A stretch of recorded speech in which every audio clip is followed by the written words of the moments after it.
Hi guys, welcome back to my channel and to another tutorial video. This is a colour pencil tutorial. We're going to be going through how to draw fur, and I'm demonstrating that on this fox drawing that I did. And so this was part of a tutorial series for my patrons. I did one on how to draw animals like fur, feathers, all of that sort of stuff. So I did a frog, eagle and this fox. So if you want to check that out in real time, make sure you head over to my Patreon. A link will be in the description and at the end of this video. And so what we're going to be focusing on today is mainly how to build up fur without using any other sort of materials like solvent to blend it, just using the coloured pencils themselves. And so I'm going to whiz through the eye here. I've sped that up quite a bit just because we're not really focusing on that today. The pencils that I'm using are the Faber-Castell Polychromos, and I thought I would use some different types of pencils because I've been using the Karandash a lot lately, and a lot of you guys have been saying how you don't own them and you want me to do tutorials with other types of pencils. So the Polychromos are popular, so I thought I would use them for this one. So when I draw fur using this sort of technique, there's many techniques for drawing fur, but I'm just going to be discussing one where you just build up the layers using the pencils themselves.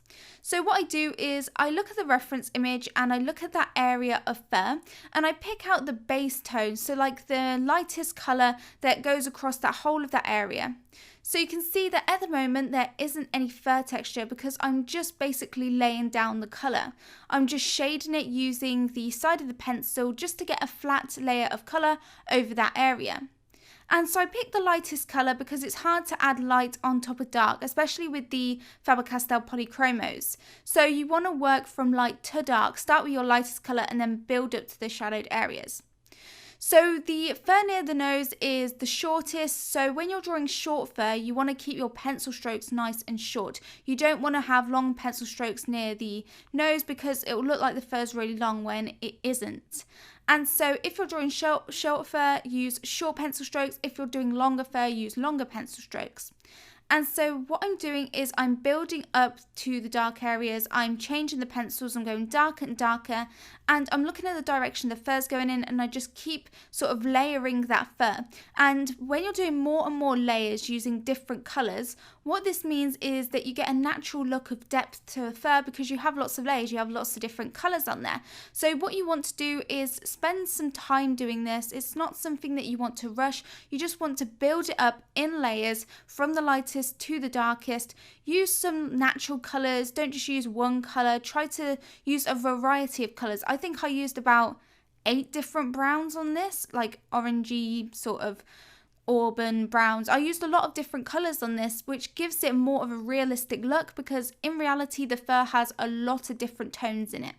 So the main things to do are look at the direction the fur is going in, try to use a variety of colours and work from light to dark, and look at how long that fur is, and that will determine how long your pencil strokes need to be. So I'm moving on to working on a larger patch of fur at the moment. So again, I laid down a base layer of a really light sort of orangey brown tone. And now I'm going in with a slightly darker colour. I think this was called like terracotta or something like that. And so I'm just building up these colours. I'm looking for the darkest sort of shadows in that fur to get in those structures. I want to give depth to the fur, so what I want to do is I want to look at where the shadows are and get them in, those fur strokes in, so I don't lose that structure. When I did my initial sketch, I would have sketched in where the main darkest clumps are and the shapes of the clumps, because it is really important to see the fur in terms of like clumps and sections, not as lots of individual bits of fur. They will be going in a certain direction and clumping together. And quite often they won't all be following the same direction. As you can see between the eyes, the fur is going like up, and then around the eyes it's like curving around the shape of the eye. So the fur does change direction, and a common mistake that I see is people just doing the fur in the same direction throughout the face. Like in a larger area they just do it all in one direction and they change the direction in another area, but they don't really go with the natural flow. Or you could be doing the fur straight. In reality, it is very curved. So as you can see, I've got in those shadowed areas and I'm just shading over and glazing over more colour. You don't always have to be using the pencil strokes for the fur like in lines. You could just be shading with the side of the pencil to kind of add shadow to a generic area of the fur. If you can tell that there's a certain shadow in a certain part of the fur, but it kind of casts across that whole section, then just go in with your pencil, make sure it's nice and sharp, use the side of it, hold the pencil towards the back as well to restrict the pressure that you're applying directly onto the pencil, and actually just shade it in, and that will create a really nice soft shadow. It won't interfere with any of the texture that you've got underneath it, and even if it does, you can just build on top of it with more and more dark pencils because we're working from light to dark with this. So like I said, the reason we're working from light to dark is because with coloured pencils, it's a medium where you can't easily add light colours over the dark colours. So for example, with pastels, you can go straight over with the light colours and they show up. If you use coloured pencils with solvent, then you can add lighter colours on top of the dark quite easily. Same with if you're using markers with coloured pencil over the top. And lots of different mediums you can work that way, like if you're painting, but with coloured pencils like this, with this technique, you have to try and work from light to dark. Otherwise, you'll find it very hard to try and bring back those lighter colours unless you erase it. But then you might not be able to get the sort of fine details with that eraser. So it took me 3.5 hours to do this whole thing, so it is quite a bit of time. It's not too much. I did find this technique quicker out of the ones that I normally use. It wasn't that long to invest in a piece of this size, but you might take longer because, especially if you're just starting and you haven't done this technique before, don't feel like you have to get it done in that time. It might take you 7 hours or 10 hours, as long as it needs, but just really focus on the techniques. I'm going in with those darker browns, and I'm basically doing the same thing over and over again with different colours and different sort of layers and just building it up. And the reason it looks more and more realistic is just because there is multiple layers on there. There's multiple shadows.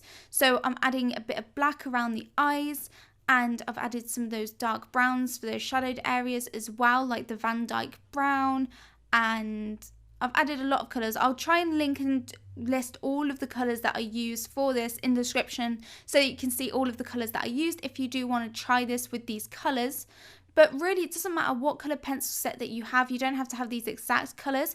But what I recommend is look at your reference image, get a colour chart out of your pencils that you have and see which colours best match up with your actual reference image. Also on Patreon, I have done like a video about skin tones. I know it's unrelated, but in that series, I do go through how to like pick the perfect colors for skin tones. And so if you do find it hard to pick colors for your reference, then you might find that one useful, even if it is about skin tones. You could apply it to any reference really. When I moved on to the ears, I did the exact same process, but part of the ear was black, so I layered some black and a bit of lighter grey for the highlights.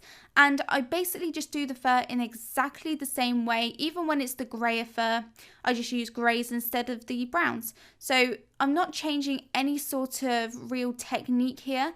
It isn't that different as you go through. It's just doing it over and over again with all of the different layers. As you practice this technique more, you will get even better at it. I've also done another video. If you're not sure on this specific technique, then you might want to check out some of my other videos where I go through like 5 methods for drawing fur or lots of things, so you might find that more useful. Another technique that I demonstrated in this is if you want to etch for hairs. So quite often, if you're using like just the colored pencils themselves, there might be some really sort of fine, bright white hairs that you want to get in, and you might not feel like you can preserve them. So what you might want to do is get a little crafting knife like I've done here, and before I added the colored pencil to that area, I went in with a little crafting knife and I just sort of etched in where those little hairs were. And because you've made grooves and indentations in the paper, it means that when you layer the colored pencil over the top, the colored pencil can't get deep into those like little crevices, and so what it means is you get the white little hairs that are preserved and they show up. So this would look really good if you're doing like an area that's just white hair and it's got lots of those little white, really bright white, I mean, because it's hard to add the colored pencil. So really bright white hairs there, and you want to preserve them all, and so you might want to go in with the knife and do this. But the problem with this is that it's hard to see where you've actually etched it. You can if you look really close, but you might, and it's not something you can really reverse because you've already indented the paper. You can try and force the colored pencil into the groove, but you might not get such a sort of smooth look as you would with the rest of the fur, so it might still stand out. But that's something to like try. You can do it on a scrap piece of paper, see if you like it, see if you like the results. It is a really great way to get little white hairs, even if that's something unrelated to animals. If you're doing facial hair and there's some little white hairs, you might want to preserve them. So it's a great technique for any areas that you want to preserve white, but I do recommend it for things like hairs, not for large areas, because it'll just look weird if you're trying to like etch in a whole section. You don't need to do that. So I'm just working on this other ear. There's a lot of black inside, so I'm just layering up around those little etched bits of hair. So in a minute, we're going to be moving on to drawing the fur around the nose, around the mouth sort of area. And because this was grey, I laid down some of the grey tones. I kind of just used like the grey 1, 2, 3, 4 and kind of, as I needed more shadow, worked up to the next level of the grey tone. And so I just layered that in. I also layered the grey around where the nose is, that kind of curved area. I looked at the contours.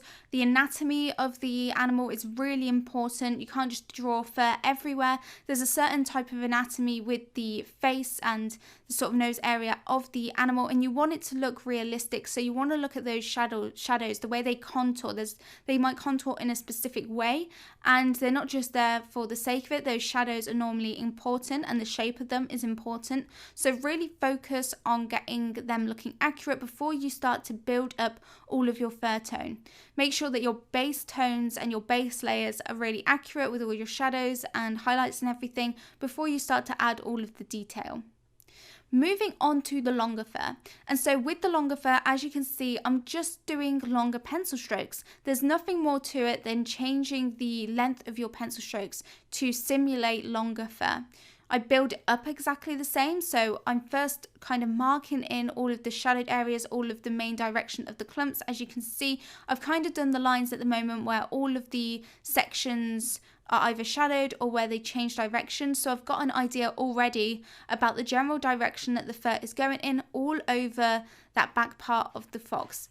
One thing that I do want to know from you guys is, are you interested in another do's and don'ts video for colour pencil for drawing fur? I've done one on fur using graphite pencils, but I haven't actually done one for coloured pencils. And so obviously that's a lot different with the technique than graphite. So would you guys be interested in seeing that? Make sure you let me know in the comment section. I'm thinking about making the do's and don'ts videos like a series. So I might do one like every other week using different mediums, different techniques, different like subject matters, because I think they are really helpful. It's very helpful to know what to do as well as what sort of things to avoid, especially with realism, because it's very easy for something to go from very realistic to more cartoony.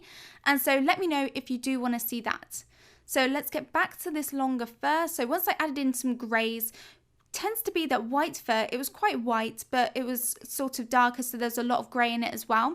But grey fur may also have bits of colour from the fox itself, so it has some browns in it, some sort of golden tones. It might not just be like that pure grey white, it might have more of the brown tones in it as well. So don't just think, oh, because it's white fur, especially if it's white fur, don't just think, oh, well, that's just white. Add a lot of grey tones in it first. It is really important to add grey into your white fur. It's not just white. If you want it to look three-dimensional and realistic, then you do need to add a lot of those shadowed tones. I find that people, when they're drawing white fur, they're kind of scared to add all of those darker greys because they'll feel like it won't look white anymore. But it is grey. Look at your reference image, get your colour chart, match at which colours best suit it, and just use them. Try not to think about what you think it should be like.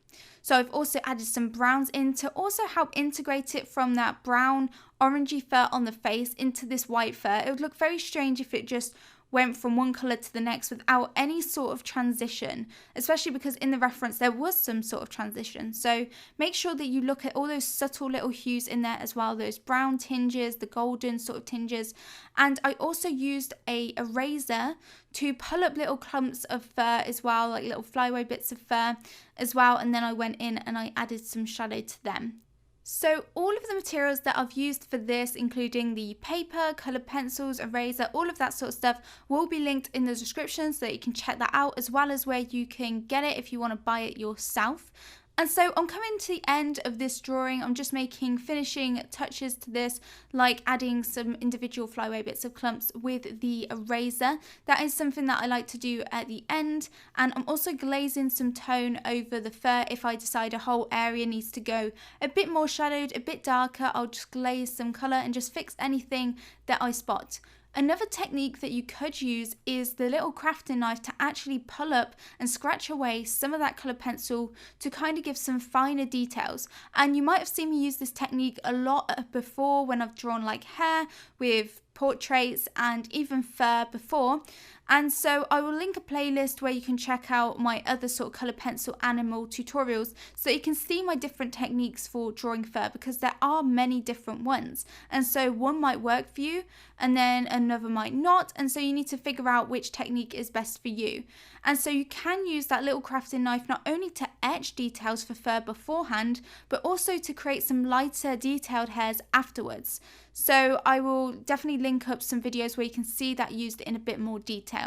I'm just adding the whiskers now, and I love using the black polychromos to do this because the polychromos hold their point really well. Once you've sharpened them to a fine point, they are so good and they maintain it for such a long time. I don't have to sharpen them that much throughout this process, and that's really important because we're drawing a lot of fur. We don't want to have to constantly sharpen the pencil because it needs to be sharp so that we can get all of that detail in. We don't want to have fuzzy like pencil strokes for our fur. That won't look very good. We need it to be clear and crisp. And so that is why I love using the polychromos to draw animals. But anyway guys, that is it for that little tutorial. I hope you found it useful. If you want to see lots more real-time animal coloured pencil tutorials, then I've got tons of them over on my Patreon, as well as lots of portrait tutorials using different mediums. So if you're interested in learning how to draw realistically, make sure you check that out. But that is it for me. If you're new around here and you want to learn even more about drawing, then make sure you hit that subscribe button, and I will see you guys in the next video. Bye everybody!